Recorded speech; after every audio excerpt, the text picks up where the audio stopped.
أحمد إليكم الله الذي لا إله إلا هو، وأصلي وأسلم على خير خلق الله محمد صلى الله عليه وسلم. اللهم صل وسلم وزد وبارك عليه وعلى آله وصحبه الطيبين الطاهرين، كما صليت وسلمت وباركت على إبراهيم وعلى آل إبراهيم في العالمين إنك حميد مجيد. سبحانك لا علم لنا إلا ما علمتنا إنك أنت العليم الحكيم. سبحانك لا فهم لنا إلا ما فهمتنا إنك أنت الجواد الكريم. اللهم اجعل جمعنا هذا جمعا مرحوما، واجعل تفرقنا من بعده تفرقا معصوما. يا ربنا لا تجعل فينا ولا منا ولا بيننا ولا حولنا من المؤمنين ولا المؤمنات شقيا ولا شقية ولا محروما ولا محروما. اللهم نضر وجوهنا في الصالحين واغفر لنا أجمعين، وهب المسيئين منا للمحسنين، ولا تفرق هذا الجمع إلا بذنب مغفور وسعي مشكور وعمل صالح متقبل مبرور. اللهم أسمعنا خيرا عن إخواننا في غزة وفلسطين. اللهم أسمعنا عنهم خيرا، اللهم أسمعنا عنهم خيرا. اللهم سدد رميهم وسدد رأيهم. اللهم كثرهم في أعين أعدائهم وقلل أعداءهم في أعينهم وحقر أعداءهم في أعينهم. اللهم احفظهم وأهليهم وأبنائهم وزوجاتهم وجيرانهم من بين أيديهم ومن خلفهم وعن أيمانهم وعن شمائلهم ومن فوقهم، ونعوذ بعظمتك أن يغتالوا من تحتهم. اللهم الطف بهم في قضائك وقدرك، واجعل ما بعد حرب غزة خيرا مما كانت الأمة قبله يا رب العالمين.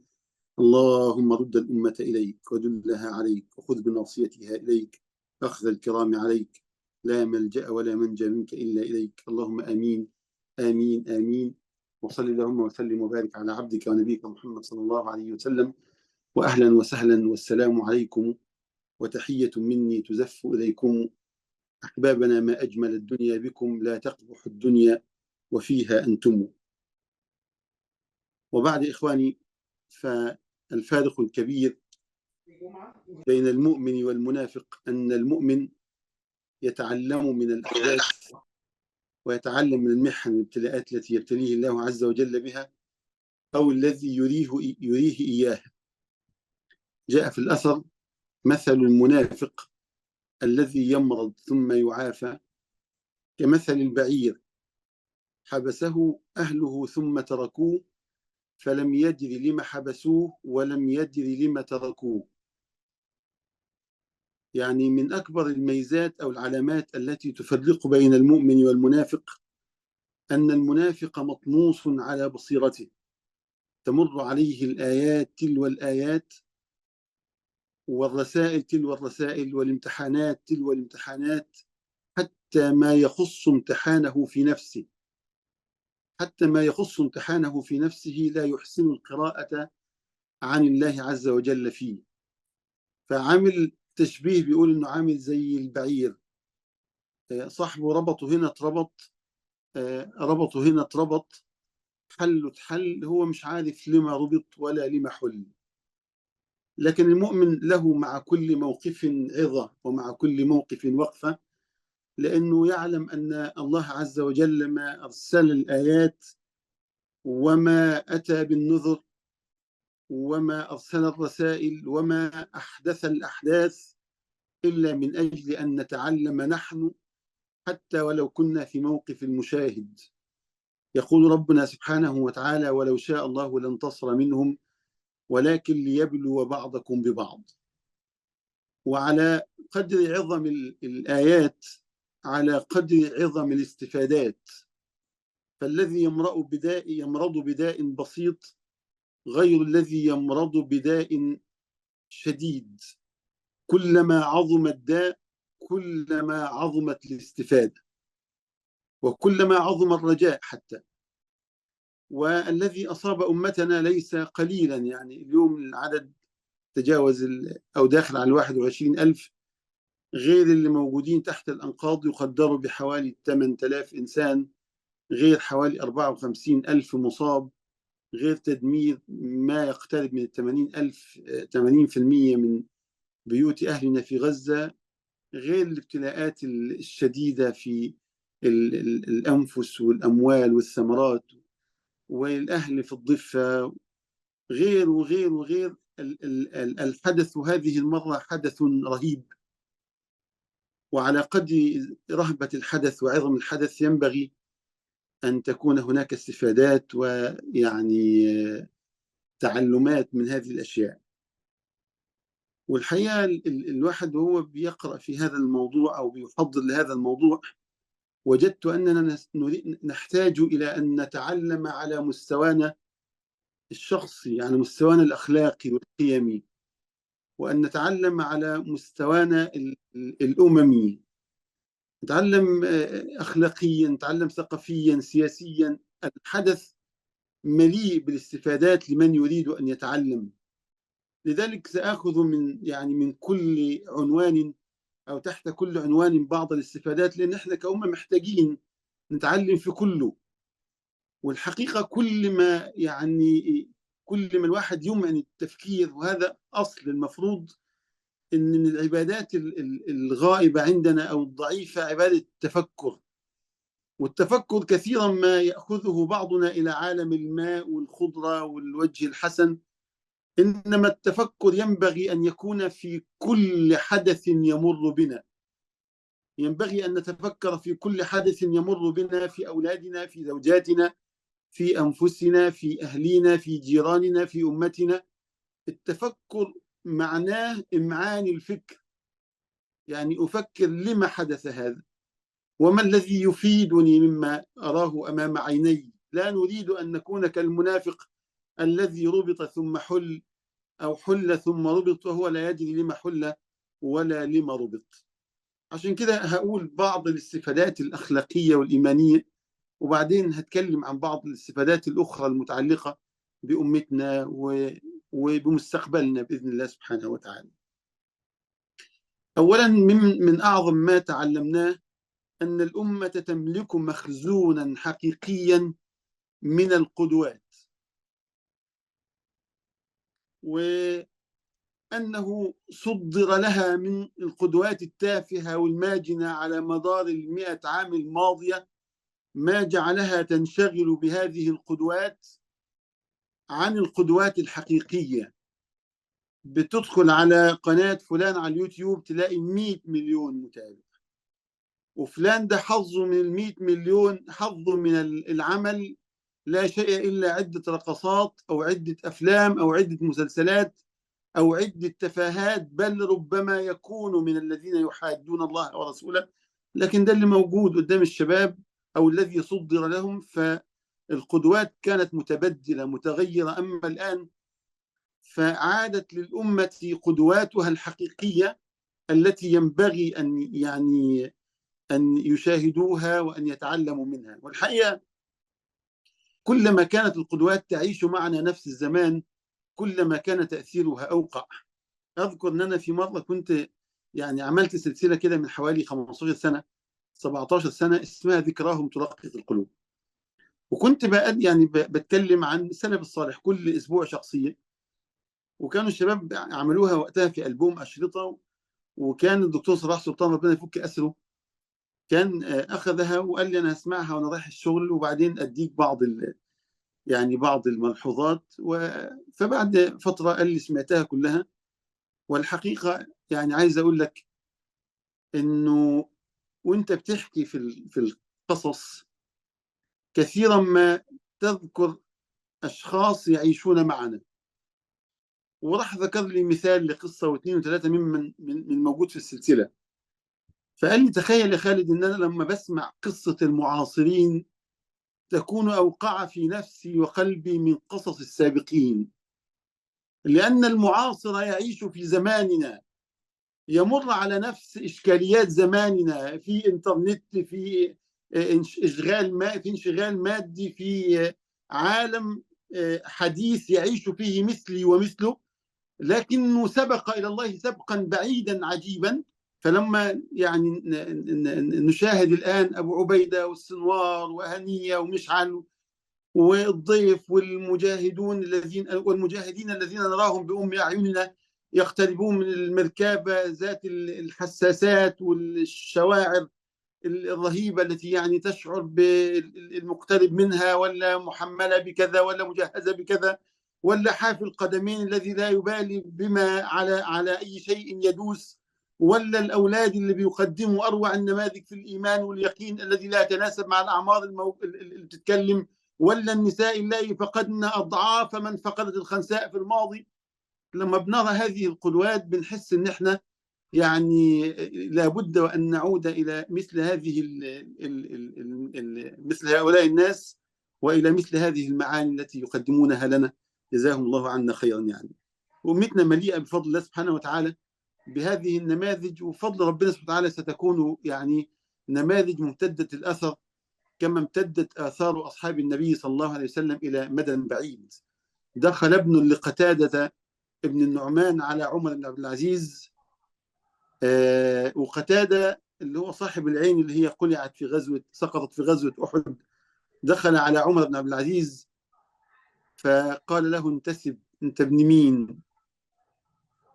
فقال: أنا ابن الذي سقطت على الخد عينه فردت بكف المصطفى أحسن الرد، فعادت كما كانت لأحسن عهدها، فيا حسن ما عين ويا حسن ما رد.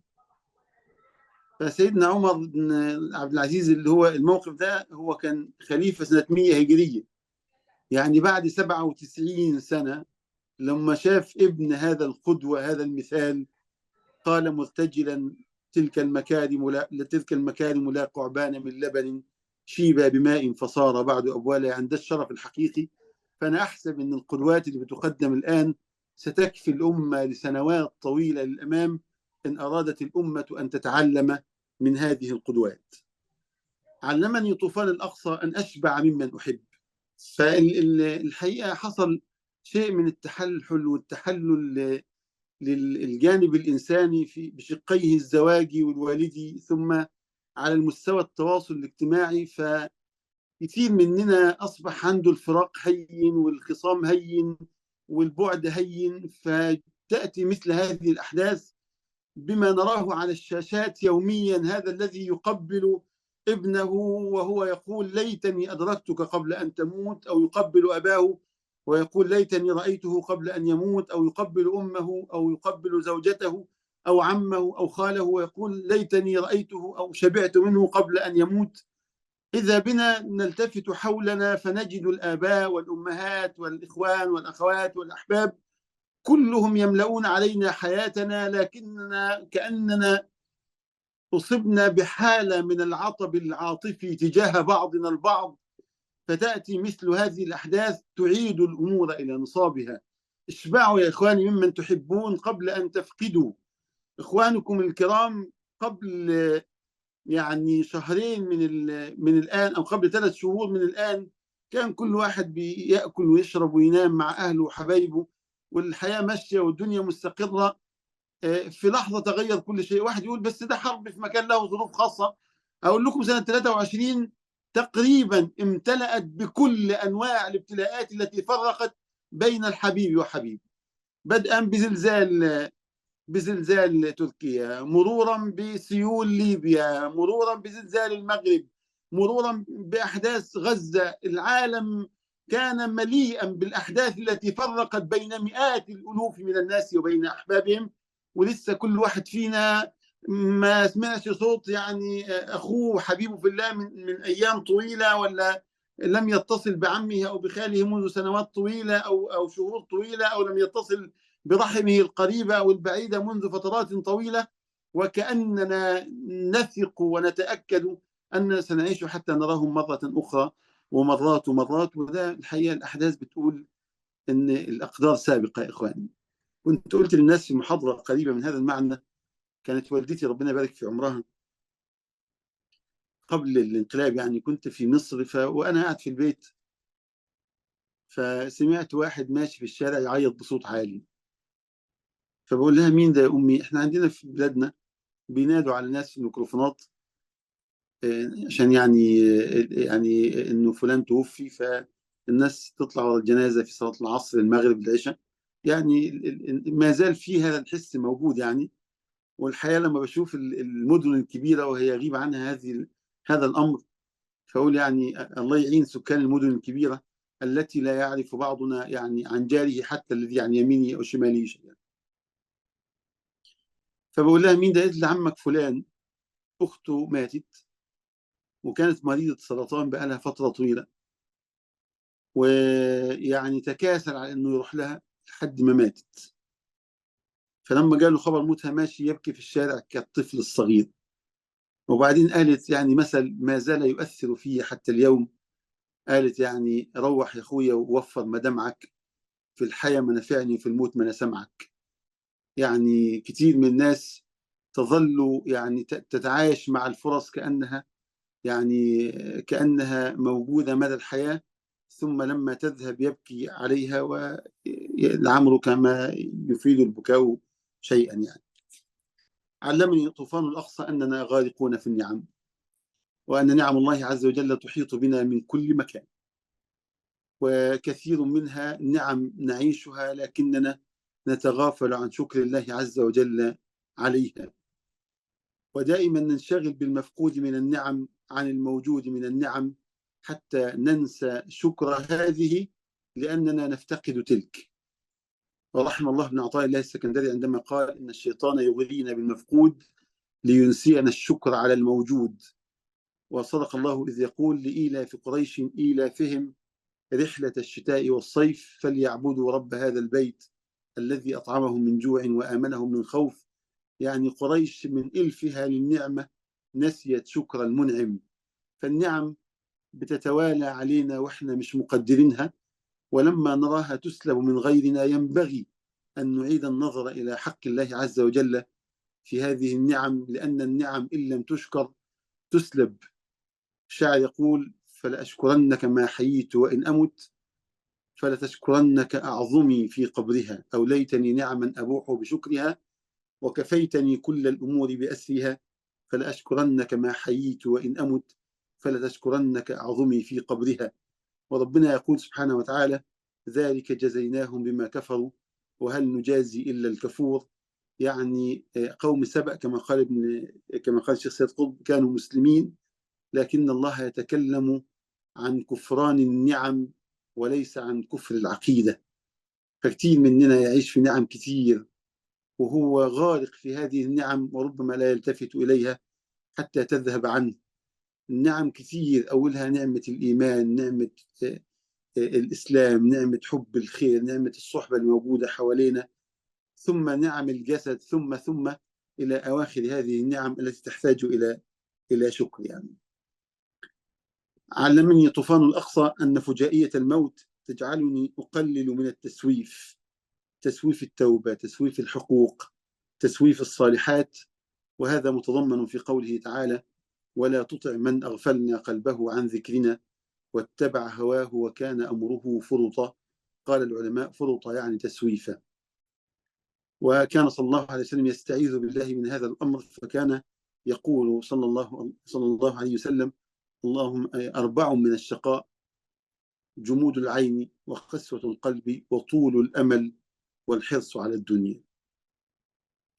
ثم علمني طوفان الأقصى أن دوري أعظم وأكبر مما رسموه لي من أغنية حلوة ومهرجان فرفوش وسهر ولعب وتنطيط وتفاهات الأمور، إنما لنا دور كبير ينتظره منا العالم، ولعلنا رأينا العالم عندما رأى أهل غزة وهم يشاهدونهم كيف يتعاملون مع الأسرى، كيف يحتسبون المصاب، كيف يقتسمون اللقمة، كيف يجاهدون بأقل ما يمكن الجهاد به، كيف يصنعون من كذا كذا، كيف.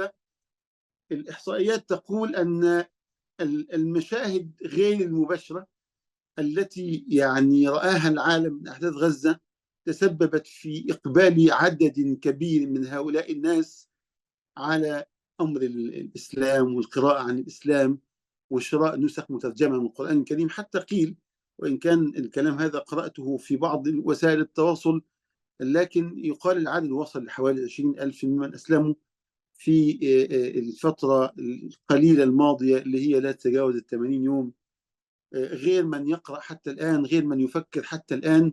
هذا كله يدل على أن هذا العالم المسكين، هذا العالم التعيس الذي يعيش حياة بائسة ضائعة ماجنة إنما هو أحوج ما يكون إلى الهدايات، والهدايات ينبغي أن يقدمها لهم أصحاب الهدايات، وأن المسلمين ينبغي لهم أن يتحركوا بالكنز الذي هداهم الله إليه وفطرهم عليه والذي يسمى الإسلام. عليهم أن يتحركوا به لإنقاذ هذا العالم البئيس ويبتعدوا عن الأدوار التافهة والساقطة التي رسمت لهم. ذكرت في محاضرة متعلقة بمعنى احتياج هؤلاء الناس للهداية إن في واحد مغني اسمه هارون سيلرز. هارون سيلرز مغني بوب، أظن كان يعني في إنجلترا أو في أمريكا، مش عارف في أي بلد غربي يعني. وكان ماشي في الشارع فسمع واحد يبيع الأشرطة، يبيع عفوا السيديهات وقتها، يعني هذا الكلام كان من فترة طويلة، يبيعها ويعني بيشغل من اللي بتاعه قرآن يسمعه من يمر في الشارع. فهو معدي سمع صوت القرآن، فمش عارف ايه هو اللي يقرأ، لكن القرآن جذبه من قلبه قبل أذنه. فدخل الراجل اللي بيبيع وقال له يعني مين المغني ده؟ قال له ده مش مغني، ده قارئ قرآن. يعني ايه قارئ قرآن؟ يعني بيقرأ الكتاب المقدس عند المسلمين. فقال له طيب ممكن تاخذ نسخة، اشتري نسخة من هذا الذي أسمعه؟ قال له أخذها هدية. فخدها هدية وراح للفرقة بتاعته جمعهم وقال لهم النهاردة هسمعكم كنز من الكنوز، وشغل الراجل السي دي. فأتاني معاهم واحد مسلم في الفرقة، لكن مسلم بالبطاقة بالاسم يعني. قال له يعني ده القرآن اللي عندنا بتاعنا كمسلمين. قال له طب ما قلتليش ليه عنه؟ ده أنا القرآن أخذني من قلبي إلى المحل الذي يقرأ من داخله. فيسمع القرآن ويبحث عن ترجمته، حتى انه اتصل بالشيخ الشيخ خالد، كان قارئ سعودي اسمه الشيخ خالد، لا أذكر اسمه يعني، وقال له أستأذنك في أن أنا أعمل يعني أقطع مقاطع من صوتك وأترجمها وأوريها للناس. وبدأ يعمل هذا الموضوع ويترجم الآيات ويترجم معاني الآيات لمن يراها من غير العرب، حتى أسلم بسببه الكثير. لا مش خالد الجليل، هفتكر اسمه إن شاء الله. حتى أسلم بسببه الكثير بسبب بضاعة سمعها هكذا وهو ماشي في الشارع من بضاعات المسلمين الكثيرة. فطوفان الأقصى علمنا أننا نملك سلعة هذا العالم البئيس أحوج ما يكون إلى هذه السلعة. الناس تتكلم إنجليزي، الناس اللي بتقرأ وعندها إمكانية أنها تترجم وتعلم البشرية، الناس اللي موجودة في الغرب، الناس اللي موجودة حتى في الشرق. هذا العالم المتعطش للإسلام سيمسكنا من خناقنا يوم القيامة، لأن ما فيش شلوم يوم القيامة. سيمسكنا من خناقنا يقول يا رب هؤلاء علموا ولم يعلمونا، هؤلاء كانوا مسلمين ولم ينشروا هديك في ربوع الأرض وأرجائها. أيوة الشيخ خالد عطل القحطاني، نعم. فعشان كده بقول إن الطوفان علمنا أننا نملك بضاعة ينبغي أن تقدم لهذا العالم، وأنه ينبغي أن نخرج عن الإطار الذي وضعونا فيه منذ عشرات السنين، على أننا ينبغي أن ننشغل بطعامنا وشرابنا ولباسنا وحياتنا الجسدية البهيمية، بعيدا عن معالي الأمور التي يحبها ربنا عز وجل منا قبل غيرها. إن الله يحب معالي الأمور ويكره سفسافها أو يكره سفاسفها، أو كما قال صلى الله عليه وسلم. علمني طوفان الأقصى أن الأمة الله عز وجل وصلها طولا وعرضا، وصلها طولا وعرضا، وأننا نملك عاطفة قلبية وعقيدة إيمانية تتسع للمسلمين من آدم عليه السلام طولا إلى أهلنا في غزة في زمننا هذا، وتتسع عرضا من أول الأرض إلى آخرها، بدليل قوله عز وجل والذين جاءوا من بعدهم يقولون ربنا اغفر لنا ولإخواننا الذين سبقونا بالإيمان. هذا الامتداد العقدي الطولي. أنا أدعو لكل مسلم على وجه الأرض ممن يعيشون معنا أو ممن ماتوا من لدن آدم إلى يومنا هذا، لأن ربنا عز وجل جعل بيننا رابطة الإيمان القلبية الطولية من لدن آدم إلى يومنا هذا. بدعي لهم ربنا اغفر لنا والإخوان الذين سبقونا بالإيمان، بل أصوموا لنجاة بعضهم، كما قال صلى الله عليه وسلم: نحن أولى بموسى منهم، فصامه وأمر بصيامه فرحا بنجاة موسى الذي نجا من فرعون منذ آلاف السنين قبله صلى الله عليه وسلم. فاحنا بنبقى محتاجين نفهم هذا المعنى. تأتي أحداث غزة فتعلمنا أننا يعني عبارة عن أجساد متعددة وزع عليها قلب واحد، فتلاقينا يعني بنتوجع ونتألم لبعضنا البعض رغم ما بيننا من مسافات بعيدة.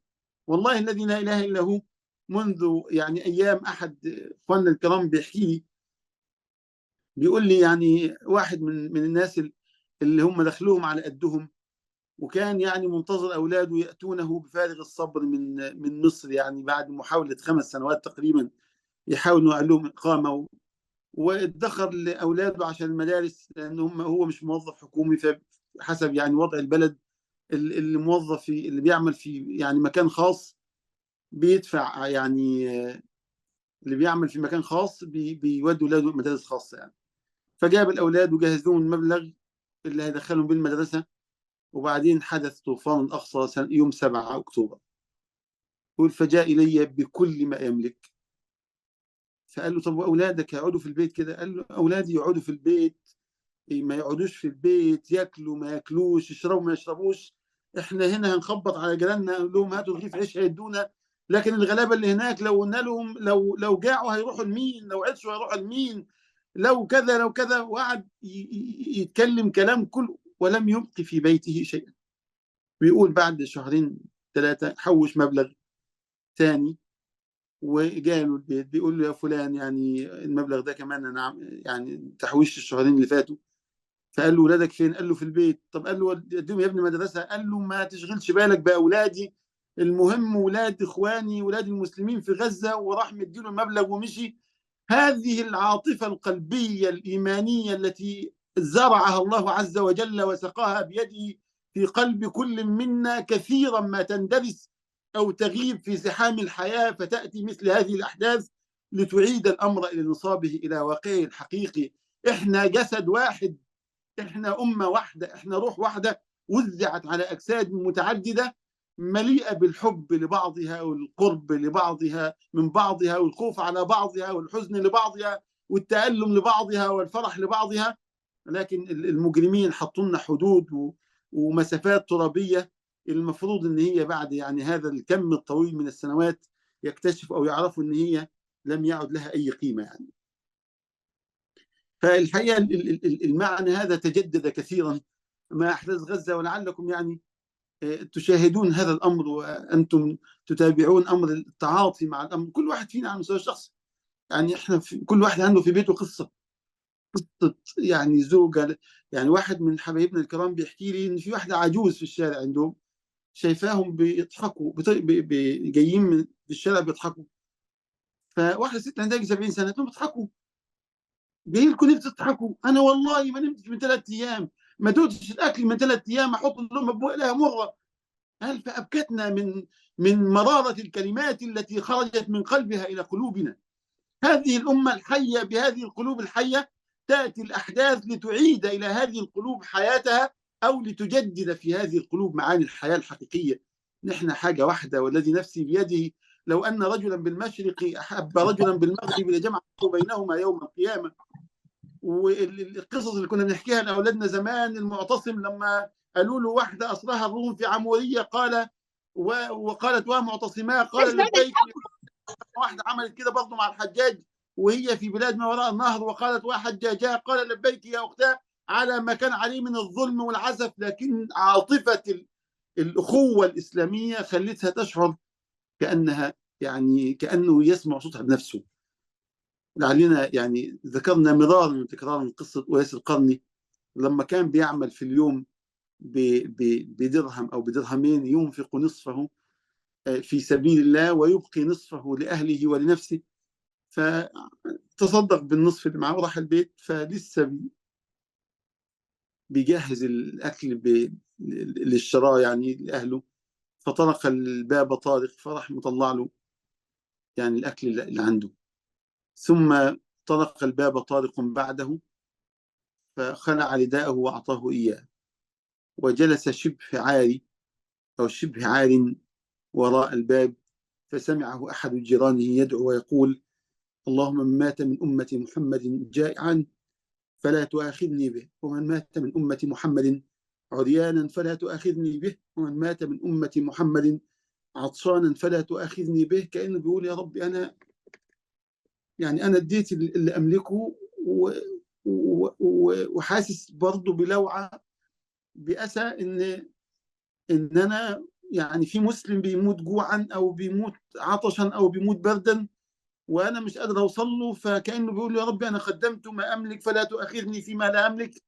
وهذا دأب المؤمن صاحب القلب الحي. يعني ربنا بيقول والذين يؤتون ما آتوا وقلوبهم وجلة أنهم إليه راجعون، كذلك المؤمنون تجاه بعضهم يقدم أحدنا يعني ماله وجهده وما يستطيعه وما يملكه، ويشعر أنه هو ما زال مقصرا في حق إخوانه وأمته.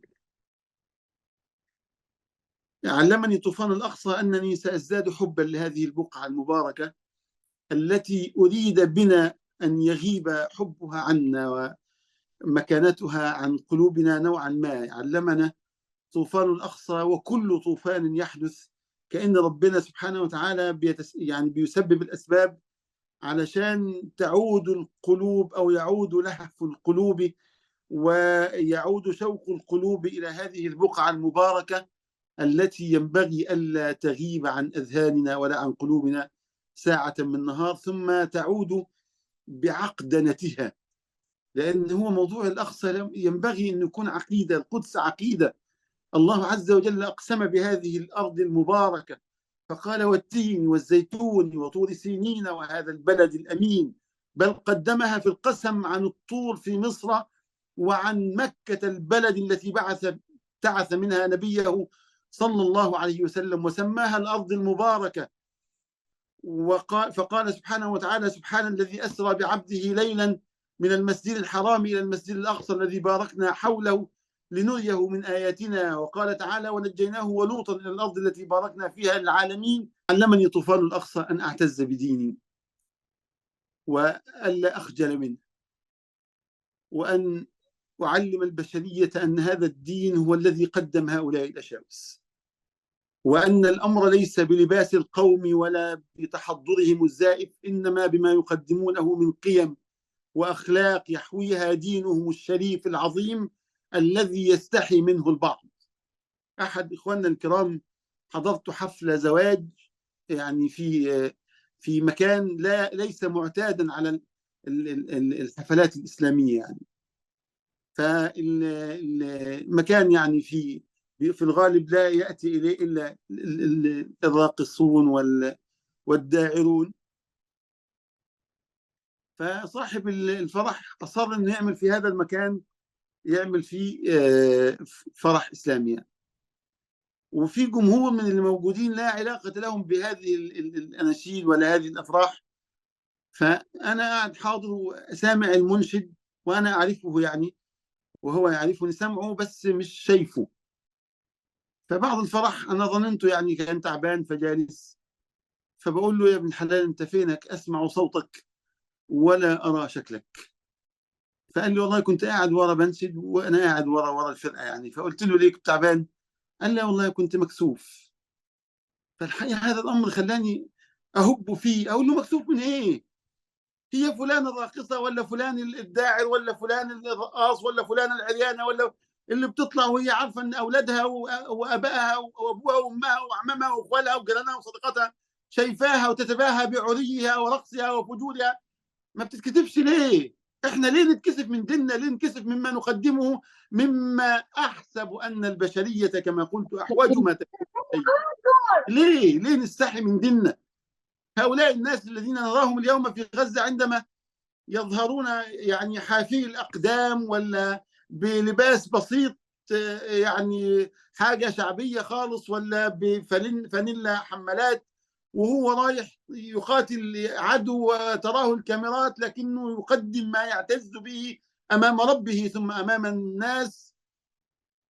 ما هذا المشهد يعني مريح، مشهد عظيم جليل، يخلي الواحد فعلا يحس ايه العزه دي، ايه العزه دي. العزه دي حكر علينا احنا. ربنا قال ولله العزه ولرسوله وللمؤمنين ولكن المنافقين لا يعلمون، ولكن المنافقين لا يعلمون. اعتزوا يا اخواني بدينكم، اعتزوا بقضيتكم، اعتزوا بانكم تنتسبوا لهذا الذي ترونه الان، لاصحاب هذا الجهاد الرهيب الذي احسب ان الملائكه تقاتل معهم كما كانت تقاتل مع اصحاب النبي ومن بعدهم. لؤي الدويري اليوم في قمه السعاده لما يعني سمع المجاهد ويقول حل اليدويري، يعني كانه سمع هذه الكلمات من السماء وليست من الارض. شرف، واي شرف ان حد في هذه البقاع المباركه يعني يقول له يعني حل اليدويري انه ينطق اسمه بهذا وهو في هذا المكان في هذه البقعه. شرف لم يحز عليه بكل اوسمته بعد 36 سنه عمل في العسكريه. هذا النداء البسيط الجميل من رجل لا يعلمه لكنه يرى مكانه في اثخانه للعدو بالنسبه له احسن من كل نياشين الدنيا. اليس هذا مصدر اعزاز واعتزاز؟ اخونا اللي كاتب من شويه يعني ان ابتغينا العزه في غيره اذلنا الله، نحن قوم اعزنا الله بالاسلام، فان ابتغينا العزه في غيره اذلنا الله. واللي بيقرا فيكم يعني قصه سيدنا ربيع بن عامر اقرأوها كامله، وهو داخل برمح مصر يدخل بيه على الرسول. حاولوا ياخدوه منه، قال لهم انتوا اللي عاوزيننا مش احنا اللي عاوزينكم. ويدخل ينكد في الوسائد والاسره والتكئات اللي موجوده، وبعدين يجلس حيث ما يريد هو وحربته امامه ويتكلم مع رستم بمنتهى العزه رغم شكله البسيط، كانه مشهد غزه يتكرر طبق الاصل في هذه الايام، كاننا بنعيش الاحداث بالضبط هي. قال له من انتم؟ قال نحن قوم ابتعثنا الله لنخرج العباد من عباده العباد الى عباده رب العباد، ومن ضيق الاديان الى عدل الاسلام، ومن جور الاديان الى عدل الاسلام، ومن ضيق الدنيا الى سعه الدنيا والاخره. واحد يتكلم عزه عزه، افتقدينها. المجرمين الذين يملكون هذه البلاد ويحكموننا بالحديد والنار لا يطؤون او لا يلجون الا من ابواب المذله، مذلولين في اكلنا في شربنا في تعاملنا مع عدونا، حتى كأن الناس كأنهم يعني حسبوا أن هذه المذلة هي العزة من فرط أنهم لم يروا هذه المشاهد من العزة والكرامة التي يعني حبانا الله عز وجل بها كمسلمين. يعني أعد بسرعة الحاجات الباقية لأن المتعلم كثير سأزداد يقينا بأن من معه الله منتصر وإن تكالبت عليه الدنيا، وأن من ليس معه الله مهزوم ولو كان يملك الدنيا. ودينا شايفين بنفسنا كل مقومات الانتصار العسكري موجودة مع عدونا، في حين أن إخوتنا وأهلنا صنعوا هذه الأسلحة تحت الأرض في ظروف صعبة. بعضهم مات من السرطانات التي أصابته وهو يصنع هذه الأدوات من أجل أن يلقى بها عدوه، لكن معاهم ربنا سبحانه وتعالى. الضربة بتيجي من أول مرة في نفس المكان الذي تفجر منه المركبة ولا غيرها من المركبات، كأن الله سبحانه وتعالى يرمي عنهم. فمن كان معه الله فيعني معه كل الأسباب المادية والمعنوية، ومن ليس معه الله معهوش حد. ويعني سيدنا كعب بن مالك لما قال بيته المشهور حلفت سخينة كان اسم من أسماء قريش، كانت ما تحبهوش كانت تستحي من ذكره، فعشان يوجعهم قال حلفت سخينة أن ستغلب ربها فلا يغلبن مغالب الغلاب. فالرسول صلى الله عليه وسلم يعني رآه وقال لقد شكرك الله على هذه الكلمات يا كعب. لأنه قالها يعني بمشاعر المؤمن الصادق اللي معاه ربنا سبحانه وتعالى هو اللي هيغلب، واللي ما معهوش ربنا هيتغلب حتى مهما كان يملك من أسباب القوة. حلفت سخينة أن ستغلب ربها فلا يغلبن مغالب الغلاب. وعمر المختار لما قالوا له إن إيطاليا تملك الطائرات، قال هذه الطائرات فوق العرش أم تحت العرش؟ قالوا تحت العرش. قال خلاص، طالما ربنا عز وجل الذي فوق العرش معنا، فيعني معنا ما ليس مع إيطاليا. علمتني أحداث الأقصى أنني سأقرأ السيرة قراءة متأنية، لأنني اكتشفت أن أحداثها متكررة لكنها مختلفة الأزمان والأماكن والأسماء. الخندق هي الخندق، والمجاهدون البسطاء هم المجاهدون البسطاء، والإقدام والتخلي العالم عنهم، وانتظار يعني فرج ربنا، مش انتظار اللي حاط ايده على خده، انتظار المصنع الآخذ بالأسباب الحافر للأنفاق. السيرة هي السيرة. يعني تقريبا أنا قدمت محاضرة منذ فترة لعل بعضكم حضرها معي، عملت ربط ما بين غزوة الخندق وما بين غزوة غزة أو طوفان الأقصى، تقريبا متشابهة بنسبة 90%. حتى رسائل أبي عبيدة التي يقولها بهذه القوة، اكتشفت أن هناك مراسلات كانت بين النبي صلى الله عليه وسلم وأبي سفيان، كانت ردود النبي على أبي سفيان بنفس القوة عليه الصلاة والسلام. علمني طوفان الأقصى أنني سأعيد النظر إلى عبادتي وصلاتي وعلاقتي بربي، لأن أمر الجهاد مرتبط بأمر العبادة. رحم الله شيخنا القرضاوي عندما قال من خان حي على الصلاة يخون حي على الكفاح. هناك علاقة كبيرة بين أمر العبادة وأمر الجهاد. واحد يقول طب هم كده، أقول لك لا، إحنا كلنا مشروع مجاهد، والذي لا يتعاطى مع الأحداث على أنه مشروع مجاهد ستأتي به الأيام قريبا ويري الله من قلبه هذا المعنى، خاب وخسر إن لم يعش بهذا المعنى وهذه النية. من لم يغزو ولم تحدثه نفسه بالغزو مات على شعبة من النفاق، أو مات ميتة جاهلية في الرواية الأخرى. هقول العناصر اللي جايه بسرعه، لان انا يعني المفروض عندي ارتباط الساعه 9، فيعني هقول الاشياء حتى لا احرم اخواني منها كعناوين يعني، وربما تجمعنا محاضرات ثانيه نتكلم عنها باذن الله. ازددت ايمانا بان الكافرين حينما يوالون بعضهم البعض انما يجددون في قلوبنا ذات المعنى، والذين كفروا بعضهم اولياء بعض الا تفعلوه تكن فتنه في الارض وفساد كبير. فاحنا معنى الولاء والبراء، ولاء المؤمنين لابد ان تتجدد معنا. حوالي 200 نقله طائرات ممتلئه بالذخائر والعتاد من امريكا فقط الى الى الصهاينه. 50,000 طن متفجرات من امريكا فقط. موالاه. اقرأوا عن عدد الالاف اللي جايين من اوكرانيا ومن البرازيل ومن الارجنتين ومن فرنسا، متطوعين في جيوش الصهاينة. تعرف قد ايه الولاء عندهم شديد لعقيدتهم الباطلة.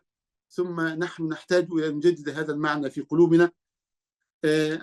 علمني طوفان الاقصى علمني زيف هذه القوانين والمنظمات الدولية التي صنعت لنا ولظلمنا فقط. فحرب الطوفان اثبت انها منظمات عوراء عرجاء كما قال ابو عبيدة، بارك الله حسه وصوته. ازددت كرها للخونة والخائنين حتى ولو كانوا ممن يدعون أنهم مسلمون. ازددت شعورا بأهمية أن أقرأ وأن أفهم، وألا أسمح لأحد بعد ذلك أن يعبئ رأسي بما يريد فيلوث لي الأفكار ويحرف لي التاريخ ويحدد لي ما ينبغي أن أتعلمه وما لا ينبغي أن أتعلمه. استفدت أن يعني ربنا بيحيي الجهاد كل حين واقعا وسلوكا، لأنه الجهاد ماض إلى قيام الساعة كما قال صلى الله عليه وسلم. العقيدة الحق والقتال عنها وبها تضحية للدين بالغالي والنفيس، وأنه لا نصر ولا تغيير إلا بتضحيات عزيزة كما قال صلى الله عليه وسلم الأعرابي: إسلام بغير جهاد ولا صدقة، فبما تدخل الجنة إذن؟ تعلمت هشاشة عدونا أمام عقيدتنا وأصحابها، وأن الحروب تحت الرايات القومية والجيوش الوظيفية تعطي عدونا مجالا ليستأسد علينا، ولكن الحروب العقدية هي الأصل. إنا لننصر رسلنا والذين آمنوا في الحياة الدنيا ويوم يقوم الأشهاد. الخلاصة: لا تحسبوه شرا لكم، بل هو خير. الخلاصة قضاء الله كله خير. ونحن نحسب أن هذه الغزوة المباركة وأن هذا الطوفان الهادر ليس فقط طوفانا غزاويا فحسب، إنما هو طوفان على مستوى العالم. العالم بعده لن يكون كما كان قبله كما قلت آنفا، وعلينا أن ندرك وأن نحجز مكاننا وسط الأعزة الكرام، وسط صانع المجد، وسط ناصر الدين، وسط مؤازي أصحاب العقائد. علينا أن نعيد ترتيب أوراقنا وترتيب حساباتنا، ترتيب أخلاقنا وترتيب عباداتنا، حتى نتشبه بهؤلاء الناس تعشما أن نكون يوما من الأيام مثلهم وفي أماكنهم، فتشبهوا بهم إن لم تكونوا مثلهم، إن التشبه بالرجال فلاح. هذا وصلى الله وسلم وبارك على عبده ونبيه محمد صلى الله عليه وسلم، والحمد لله رب العالمين، والسلام عليكم ورحمة الله وبركاته. جزاك الله كل خير يا دكتور على الكلام الطيب والمعاني الرقيقة اللي حضرتك الله يكرمك. الله يا فندم. نطمح بس يا دكتور في آخر دقيقة لو حضرتك تبلغنا أو تقول لنا 5 واجبات عملية لينا جميعا لنبدأ بيهم، يكونوا هم من يعني إيه بداية الإعداد وكده لكل الإخوة والأخوات. الله يجزيك خير. حاضر. أنا أولا بس عشان ما حدش ينسى هعيد العناصر سريعا، عشان اللي دخل في النص، وعشان يعني اللي عاوز يرتب مع نفسه ماذا يريد أن يتعلم من هذا وذاك سريعا، وبعدين أقول لحضرتك يعني طلبته إن شاء الله. فقلنا أن طبعا الأصل في هذه الأشياء في الأحداث التعلم لنا ولغيرنا. وبعدين قلت تعلمنا القدوات الحقيقية هي المرتبطة بالدين والقيم، وإن إحنا حملنا حملا عن أن يكون لنا قدوات غير هؤلاء القدوات. أن علمني طوفان الأقصى أن أشبع ممن أحب وألا أؤجل شيئا من هذا الحب للزوجات والأولاد والآباء والأمهات. علمنا طوفان الأقصى أننا غارقون في النعم قليل الشكر عليها. علمنا طوفان الأقصى فجائية الموت، وكيف أنه يعني جعلنا نكثر من التسويف، لكن الأحداث هذه وما سبقها من أحداث في هذا العام يعني جعلنا نفكر دائما في إنهاء كل ما يخص حقوق ربنا، حقوق العباد أولا بأول. علمني طوفان الأقصى أن لي دور أكبر وأعظم مما رسموه لنا. علمني أن بيني وبين أمتي علاقة طولية تمتد من آدم إلى يومنا هذا، وعرضية من مكاني هذا حتى تعود الدائرة إلى مكاني هذا. كما علمنا صلى الله عليه وسلم والذي نفسي بيده لو أن رجلا بالمشرق أحب رجلا بالمغرب لجمع الله بينهما يوم القيامة. علمني الطوفان أن أزداد حبا لهذه البقعة المباركة المقدسة، وأن أعقدن قضيتها وأعيد العقيدة المتعلقة بهذه الأرض إلى مكانها الحقيقي في قلبي، وأن أعتز بإسلامي الذي رفض أصحابه رغم حصارهم أن يعني يقتلوا حتى النساء والأطفال. وعلمني الطوفان أن أزداد يقينا بأن من معه الله منتصر وأن تكالبت عليه الدنيا والعكس صحيح. علمني الطوفان أنني سأقرأ السيرة قراءة متأنية، لأنني اكتشفت أن أحداثها متكررة لكنها مختلفة الأزمان والأماكن والأسماء. علمني الطوفان أن أعيد النظر إلى عبادتي وعلاقتي بربي. وعلمني الطوفان أننا يعني أعيد النظر لموضوع الولاء والبراء إلى آخر هذه الأشياء. يعني أنا قلت حوالي 20 حاجة، اختصرت الأول 13 14 حاجة. الحاجات العملية سريعا: رقم 1 يا إخواني، نية الجهاد تكون حاضرة في قلوبنا دائما، لا تغيب عنا، لأننا قد نلقى الله في أي لحظة من اللحظات. وفي الحديث: من مات ولم يغزو ولم تحدثه نفسه بالغزو مات ميتة جاهلية. الأمر الثالث الأمر الثاني عفوا، وهو النظر للوسع، لأن الله عز وجل سيحاسبنا على الوسع لا على البذل. بعضنا أول ما يتقال له يا فلان يعني غزة وتبرع، فيروح مديك 100 ريال ولا 100 دولار ولا 100 ليرة ولا 100 جنيه ولا 500 جنيه ولا 1000 جنيه، ويقول لك يعني هذا ما في وسعي، والله يعلم أنه كاذب، لأن الله عز وجل سيحاسبنا على الوسع، وفي الوسع ما هو أكثر من ذلك. فمش بس في المال، الوسع في البذل والحركة بالقضية، واللي يملك أدوات إعلامية، أدوات خطابية، أدوات كتابية، يملك أدوات جماهيرية، كل ما يملك أدوات يعلمها الله من وسعه ينبغي أن يقدمها، لأن الله سيحاسبنا على الوسع. رقم 3 البذل المادي. هذا البذل المادي ينبغي ألا يكون آنيا. إخواننا يعيشون على هذه الأموال، هؤلاء المجاهدون يعيشون على هذه الأموال وإن قلت.